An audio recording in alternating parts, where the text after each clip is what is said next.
Bom dia. Bom dia! Pegue seu suco ou sua água e venha conosco. Então, Enzo, a primeira coisa que nós vamos falar aqui é sobre a White Star Line, né, Enzo? Sobre navios.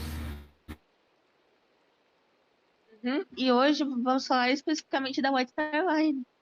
Exatamente, na verdade, de um navio específico. Como Uhum. podemos ver o logo da White Star Line no fundo.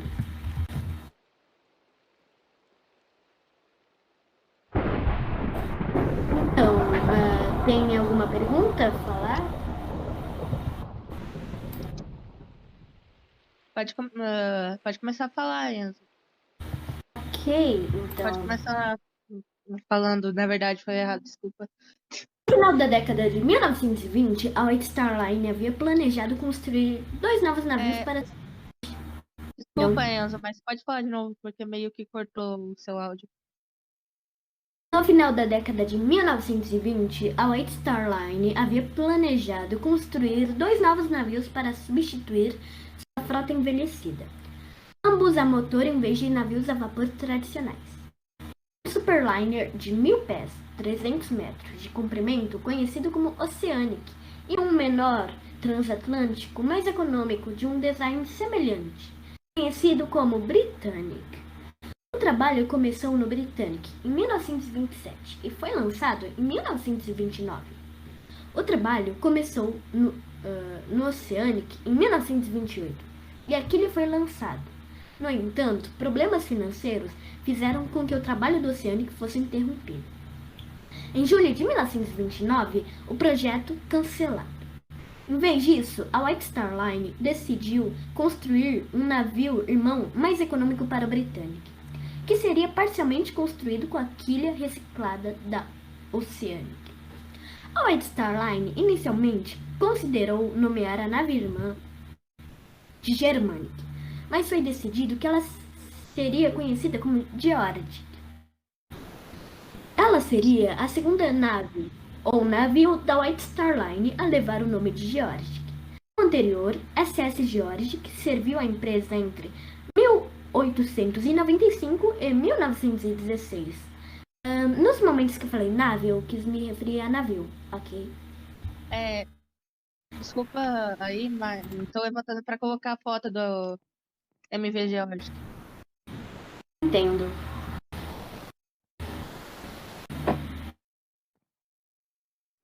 É isso daqui, né, Enzo? Exatamente. O irmão dele se chamava MV Britannic. Ele possuía a quilha do mesmo tamanho do Oceanic, que era para ele ser antes da crise econômica de 29. Então, ele teve que ser construído com mais ou menos o mesmo tamanho por causa da quilha, mas de forma reduzida.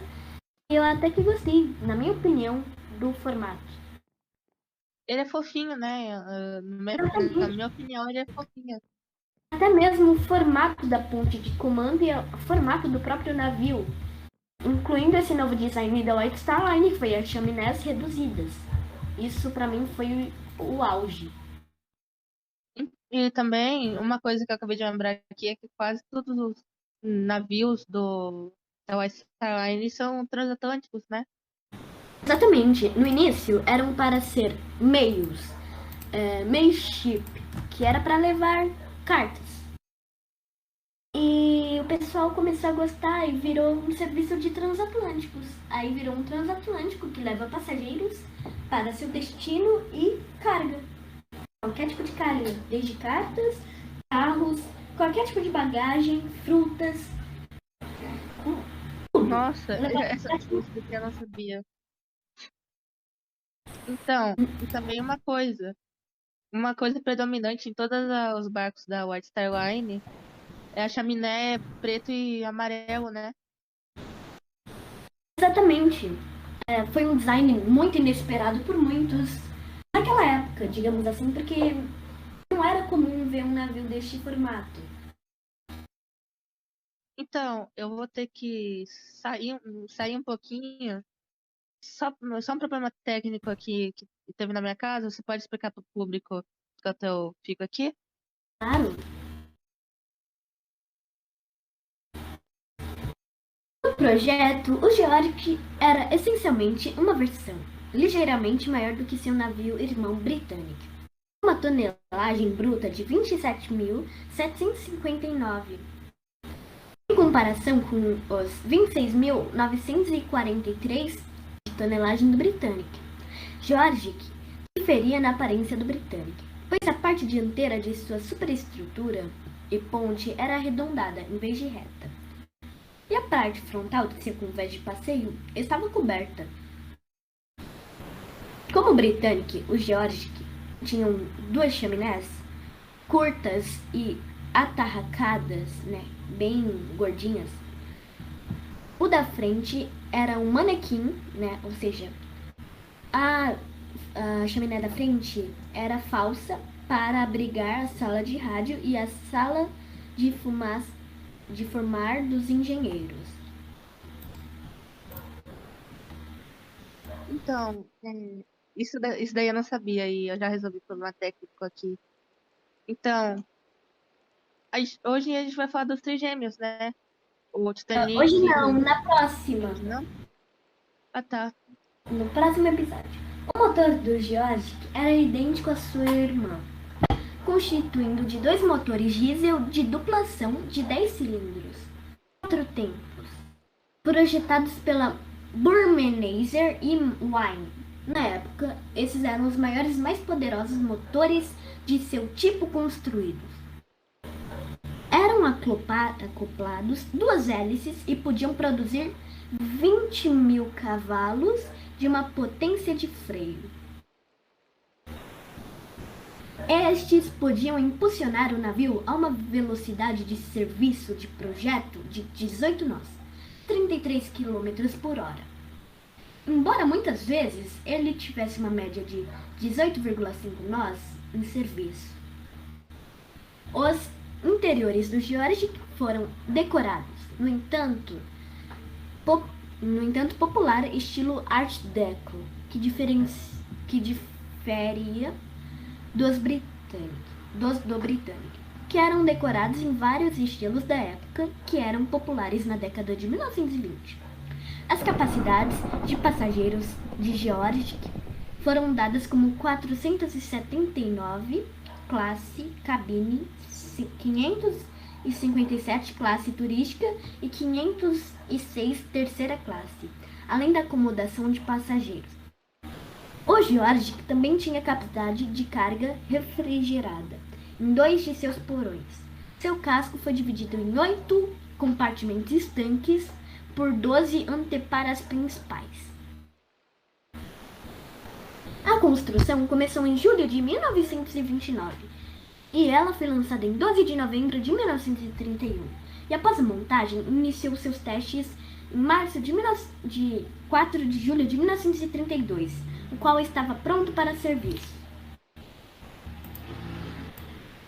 Se eu não me engano, Enzo, hoje o Georg é museu, né? Não se sabe direito. Não, na verdade, perdão. O Georg que não é museu, ele afundou por causa que ele bateu numa mina. Nossa.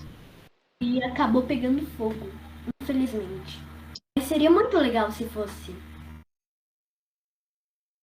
Eu sei que não é o foco do programa Os Trigêmeos, mas uma coisa que eu queria falar é que fizeram um museu como o navio do Titanic e na frente o iceberg, na verdade, Enzo?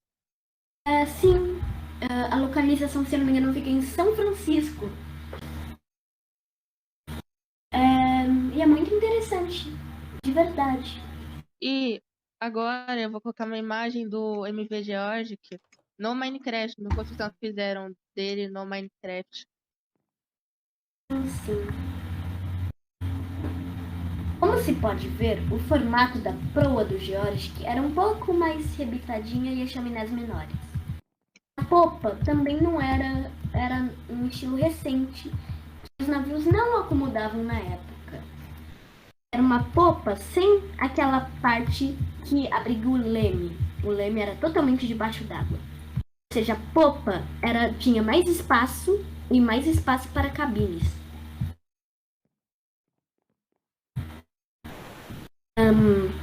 Tem uma pergunta, Onil, que eu poderia Uma continuar? pergunta tinha tinha morreu muita gente no New George quando ele afundou? Assim, pode-se dizer que sim. Nossa, Continuando. George iniciou sua viagem inaugural em 25 de julho de 1932. Ele foi construído para a rota Liverpool-Nova York e correu junto com o Britannic. No início de 1933, ele substituiu o antigo RMS Olympic, que no caso, como você falou dos 3 irmãos, é ele, o irmão do Titanic, o primeiro irmão, RMS Olympic. O George que substituiu o Olympic, pois o Olympic foi desmontado. eu percebi que eu já tinha, eu vi esse nome e era um nome familiar. E agora é que eu percebi que o Olympic é um dos trigêmeos. Exato. A rota Southampton-Nova York, por um breve período enquanto o navio era revistado. Embora não sejam os maiores e os mais rápidos transatlânticos de seu tempo, os George e Britannic mostram populares e foram, no início da década de 30, os 2 navios mais lucrativos da frota da White Star Line. Em parte devido a seus custos de operação mais baixos e preços de passagens mais acessíveis em comparação com os navios vapor tradicionais. Eles ajudavam a manter a empresa à tona financeiramente durante a Grande Depressão, que no caso era o que eu estava falando e o que eu já falei sobre os custos que estavam muito altos para a empresa, justamente por causa da Grande Depressão. E, se eu não me engano, hoje em dia a White Star Line se juntou com outra empresa, né? E agora agora é uma só. Que eu vou falar disso agora. Em 10 de maio de 1934, a White Star Line se fundiu com sua antiga rival, a Cunard Line, e o navio tornou-se parte da frota recém-criada da Cunard White Star Line. A bandeira da Cunard, no ano seguinte, o George e Britannic foram transferidos para a rota Londres, Le Havre, Southampton, Nova York. E o George que iniciou o serviço nessa rota em 3 de maio de 1935, tornando o George o maior navio a navegar pelo rio Tamisa e usar o porto de Londres. Ele continuou a servir esta rota até a eclosão da Segunda Guerra Mundial, em 1939.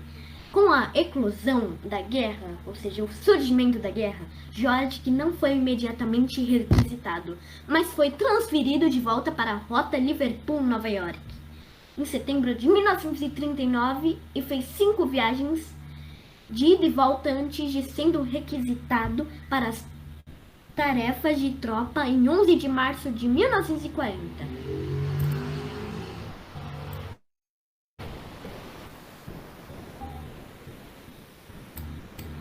A gente tá chegando na parte que você mais quer ver, Onilki.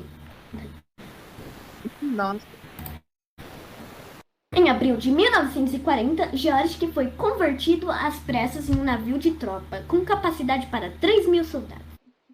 Em maio daquele ano, ele auxiliou na evacuação de tropas britânicas da fracassada campanha norueguesa do porto de Narvik.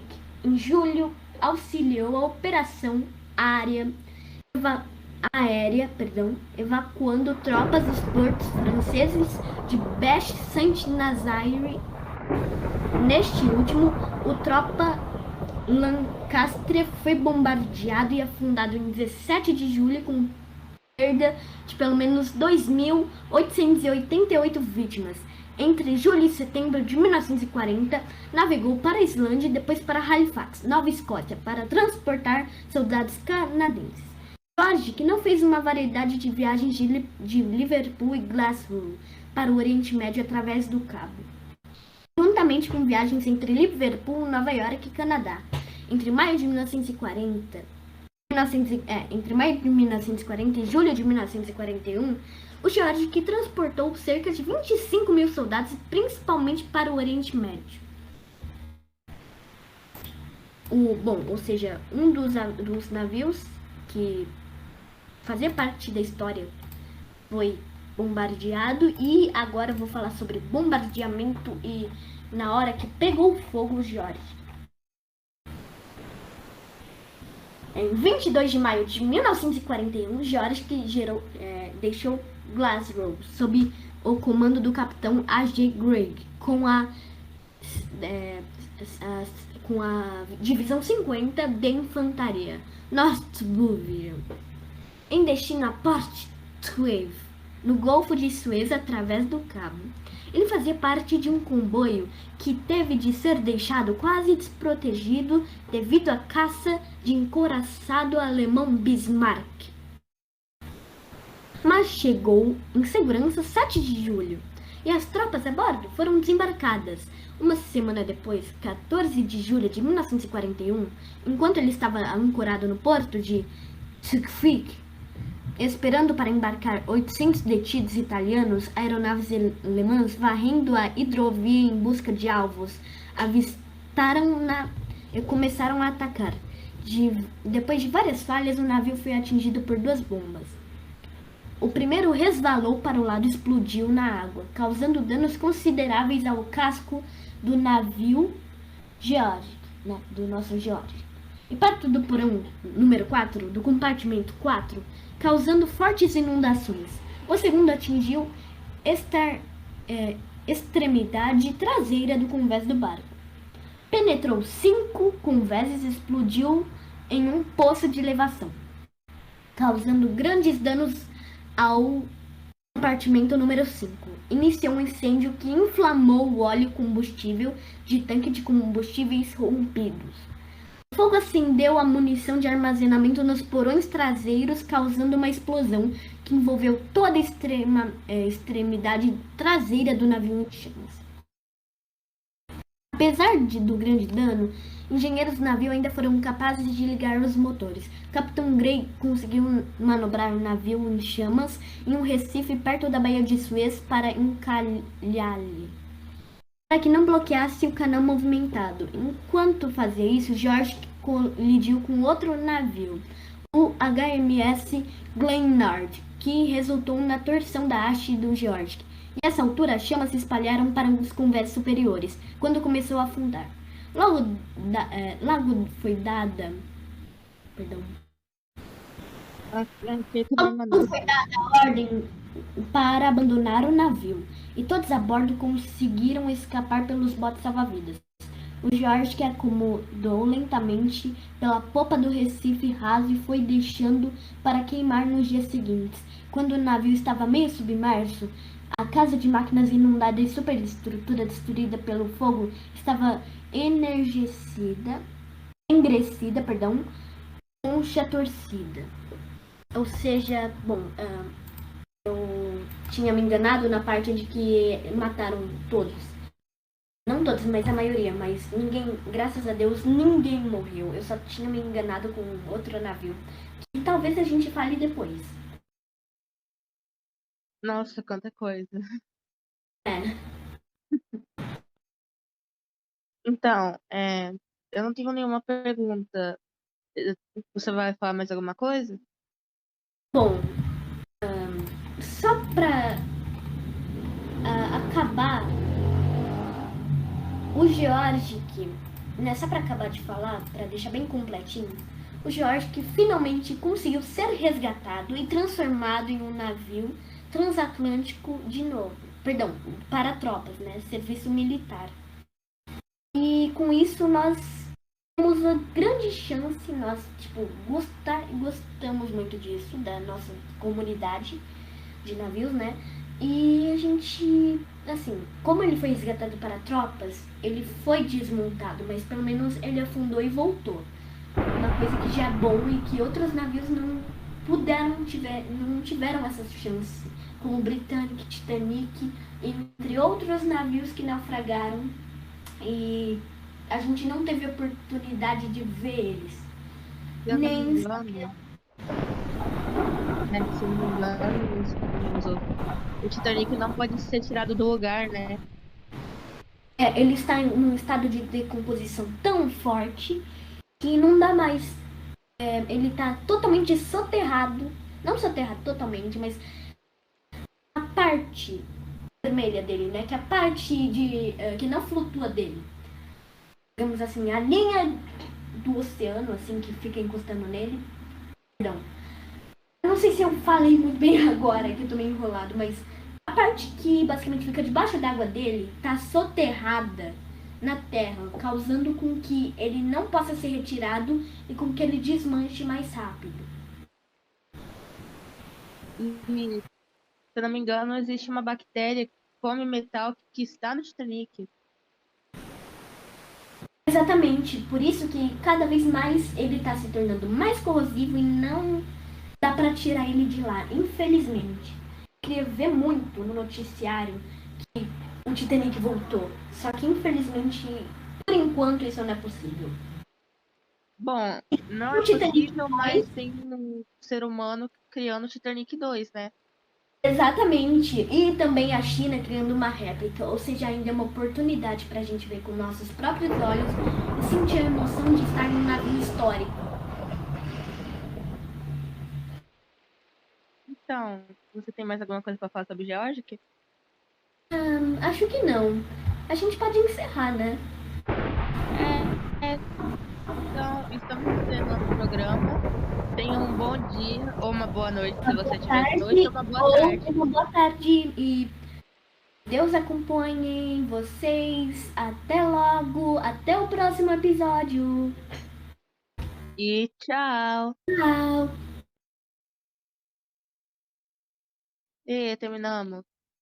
Ai, mas